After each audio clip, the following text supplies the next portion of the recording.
તો વડોદરામાં એમએસ યુનિવર્સિટીની કોમર્સ ફેકલ્ટીના લેટર હેડનો દુરુપયોગ ટીખળખોરોએ ડીનની સહી સાથેનું ટાઈમ ટેબલ બનાવ્યું। ફર્સ્ટ યરની ઇન્ટરિયલ પરીક્ષાનું બોગસ ટાઈમ ટેબલ વાયરલ થતા ચકચાર મચ્યો છે। બીજા બાજુએ 16 એપ્રિલના બદલે 11 એપ્રિલે પરીક્ષા હોવાનું જાહેર કર્યું। વિદ્યાર્થીઓ પૂછપરછનો મારો ચલાવી ડીનને જાણ કરી હતી। ડીને કહ્યું કે રજિસ્ટ્રારની મંજૂરી હશે તો સાયબર ક્રાઇમમાં ફરિયાદ કરીશું। ડીનની સહી સાથેનું એક ટાઈમ ટેબલ બનાવ્યું। ફર્સ્ટ યરની પરીક્ષાનું બોગસ ટાઈમ ટેબલ બનાવવામાં આવ્યું છે। આ બોગસ ટાઈમ ટેબલ વાયરલ થતા ચકચાર મચ્યો છે। 16ના બદલે 11 તારીખે પરીક્ષા હોય તેવું ટાઈમ ટેબલ બનાવાયું છે। એમએસ યુનિવર્સિટીનો વિવાદ એક સામે આવ્યો છે। ડીનની સહી સાથેનું ટાઈમ ટેબલ બનાવાયું છે। ફર્સ્ટ યરની પરીક્ષાનું બોગસ ટાઈમ ટેબલ બનાવતા ચકચાર મચ્યો છે। પરીક્ષાનું બોગસ ટાઈમ ટેબલ વાયરલ થયું છે ત્યારે અનેક સવાલો ઉઠી રહ્યા છે। 16ના બદલે 11 એપ્રિલે પરીક્ષા જાહેર કરી દીધી। આ ટાઈમ ટેબલમાં 11 એપ્રિલે પરીક્ષા હોય તેવું સામે આવ્યું છે। કોમર્સ ફેકલ્ટીના લેટરનો દુરુપયોગ કરાયો છે।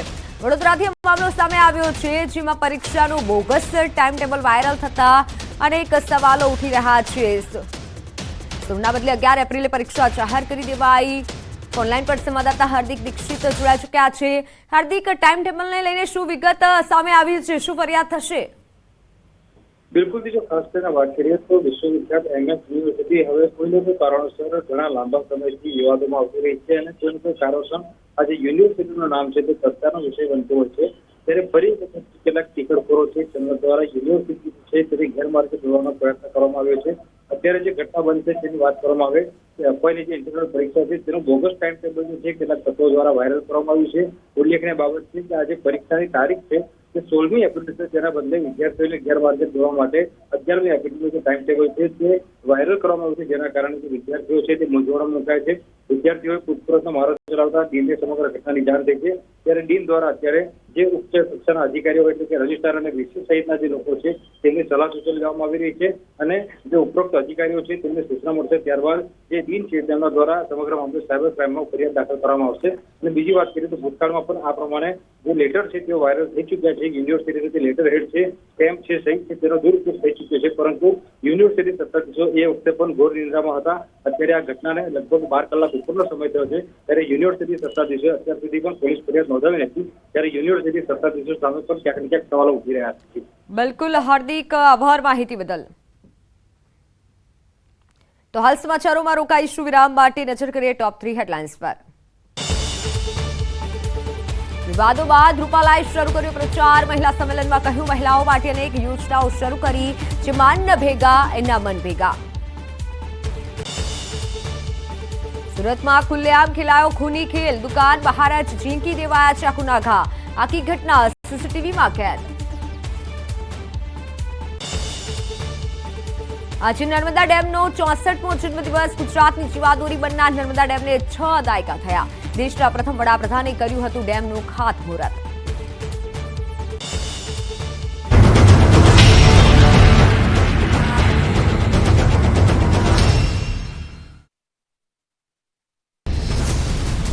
તો ભાજપે શું કર્યું? એક પણ સવાલ લોકસભામાં પૂછ્યો નથી। આપના પર હુમલાઓ પણ થયા છે। ભાજપ સામ દામ દંડ ભેદની નીતિ સાથે ડરાવવાનું કામ કરે છે।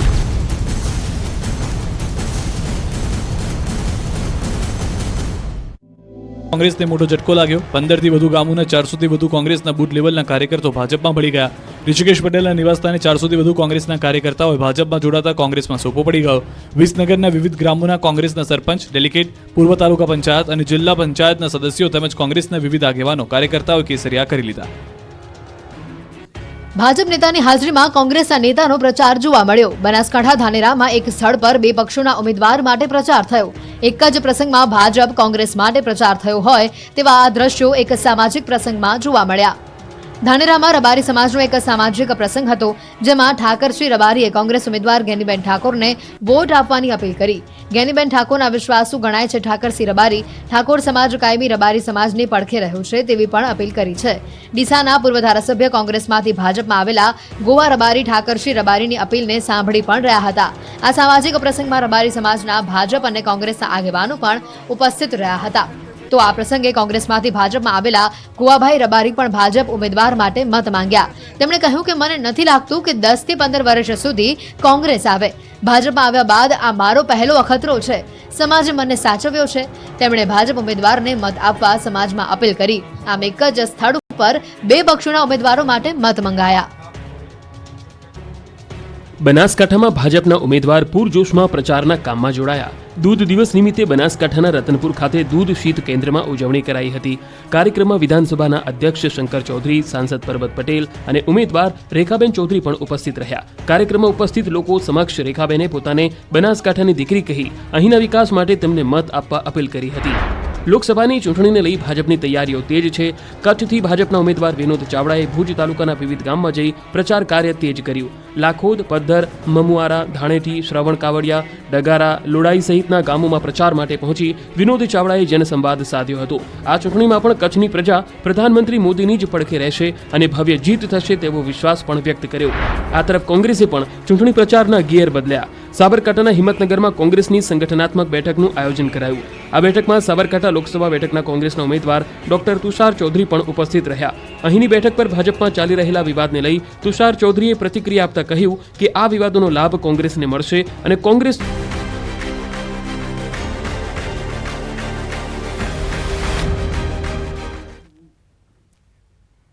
Welcome back. ગુજરાતના ખેડૂતો માટે માઠા સમાચાર સામે આવ્યા છે. 5 દિવસ બાદ ગુજરાતમાં માવઠું થઈ શકે છે. હવામાન વિભાગની પ્રી મોન્સૂન એક્ટિવિટીની આગાહી.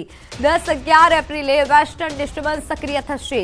10-11 એપ્રિલે પ્રી મોન્સૂન એક્ટિવિટી થશે. 10-11 એપ્રિલે ઘણા ભાગોમાં સામાન્ય વરસાદ થશે. 10મી એપ્રિલે 3 જિલ્લામાં સામાન્ય વરસાદ થઈ શકે છે, જેમાં દાહોદ, છોટાઉદેપુર, નર્મદામાં સામાન્ય વરસાદ રહી શકે છે. 11મી એપ્રિલે 7 જિલ્લામાં સામાન્ય વરસાદ રહી શકે છે, જ્યારે 11મી એપ્રિલે સાબરકાંઠા, બનાસકાંઠા, અરવલ્લી, મહીસાગર, દાહોદ, છોટાઉદેપુર, નર્મદામાં સામાન્ય વરસાદની શક્યતાઓ છે. डे 6 और डे 7 में आइसोलेटेड प्लेसेस में गुजरात रीजन में लाइट रेन होने का पूर्वानुमान दिया गया है. और डे 6 की बात करेंगे, जो ज़िले जहाँ पे लाइट रेन होने के पूर्वानुमान दिया गया है वो है दाहोद, छोटा उदयपुर, नर्मदा. और डे 7 में जहाँ पे लाइट रेन होने के चांसेस हैं आइसोलेटेड प्लेसेस में साउथ गुजरात रीजन के वो ज़िले हैं बनासकांठा, साबरकांठा, अरावली, महिसागर, दाहोद, छोटा उदयपुर और नर्मदा. તો ગુજરાતમાં 5 દિવસ ગરમીમાં કોઈ રાહત નહીં મળે. ગરમી અંગે હવામાન વિભાગની મોટી આગાહી. અમદાવાદમાં, ગાંધીનગરમાં પારો 36 ડિગ્રીએ પહોંચી શકે છે, જ્યારે અમદાવાદમાં આજે 35.7 ડિગ્રી તો ગાંધીનગરમાં 36 ડિગ્રી જેટલું તાપમાન નોંધાયું છે. જ્યારે આજે ગુજરાતમાં સૌથી ગરમ શહેર રાજકોટમાં 38 डिग्री જેટલું તાપમાન નોંધાયું છે.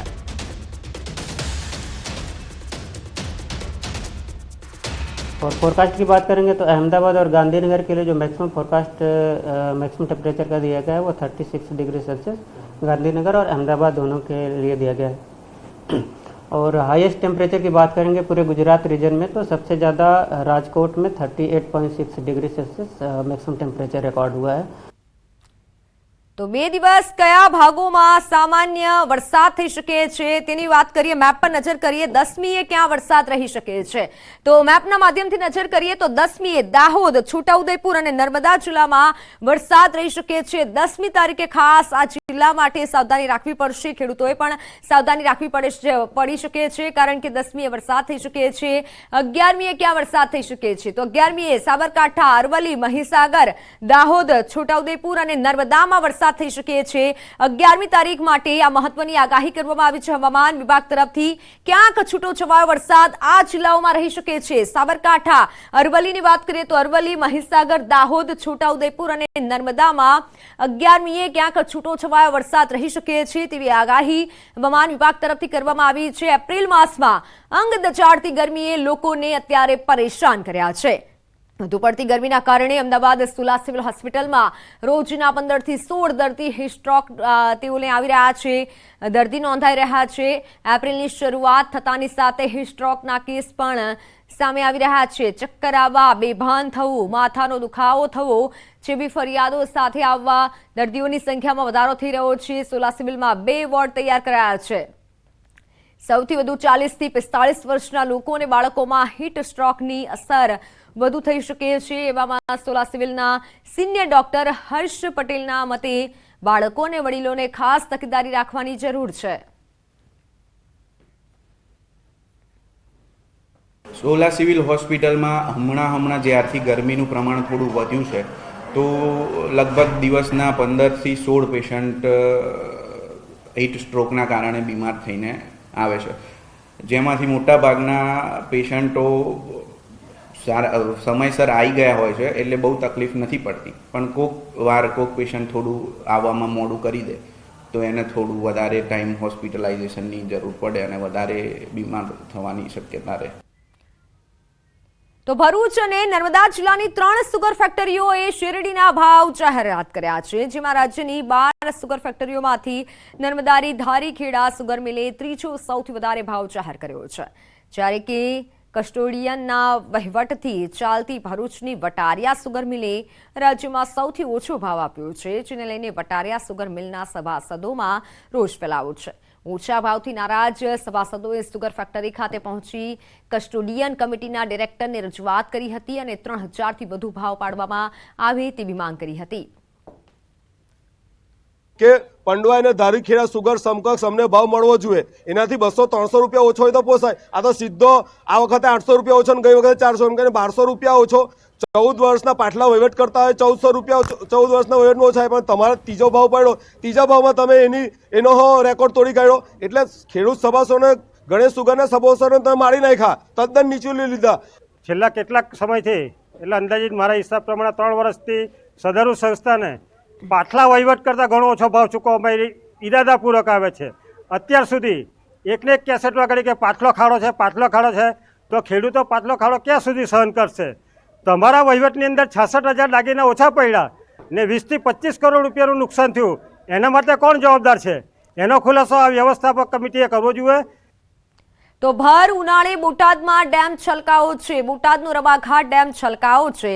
ગઢડા સહિત 10 ગામો માટે જીવાદોરી સમાન ડેમ છલકાયો છે. સૌની યોજના અંતર્ગત પાણી છોડાતા ડેમ છલકાયો છે. ગઢડા સહિત આજુબાજુના ગામોના ખેડૂતોએ સિંચાઈના પાણી માટે રજૂઆત કરી હતી. ડેમમાં પાણીની આવકથી ગઢડા તેમજ માંડવધાર, રામપરા, કેરાળા, અળતાળા, પીપળ, લાખણકા, તતાળા સહિતના ગામોને સિંચાઈ અને પીવાના પાણીનો હવે ફાયદો થશે.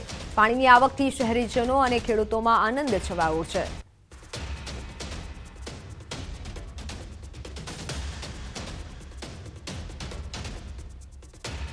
તો હાલ સમાચારોમાં બસ આટલું જ. નજર કરીએ ટોપ 3 હેડલાઇન્સ પર.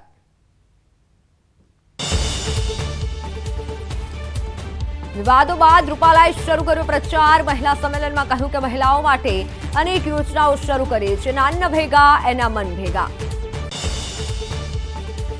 સુરતમાં ખુલ્લેઆમ ખેલાયો ખૂની ખેલ. દુકાન બહાર જ છીંકી દેવાયા ચાકુના ઘા. આખી ઘટના સીસીટીવીમાં કેદ.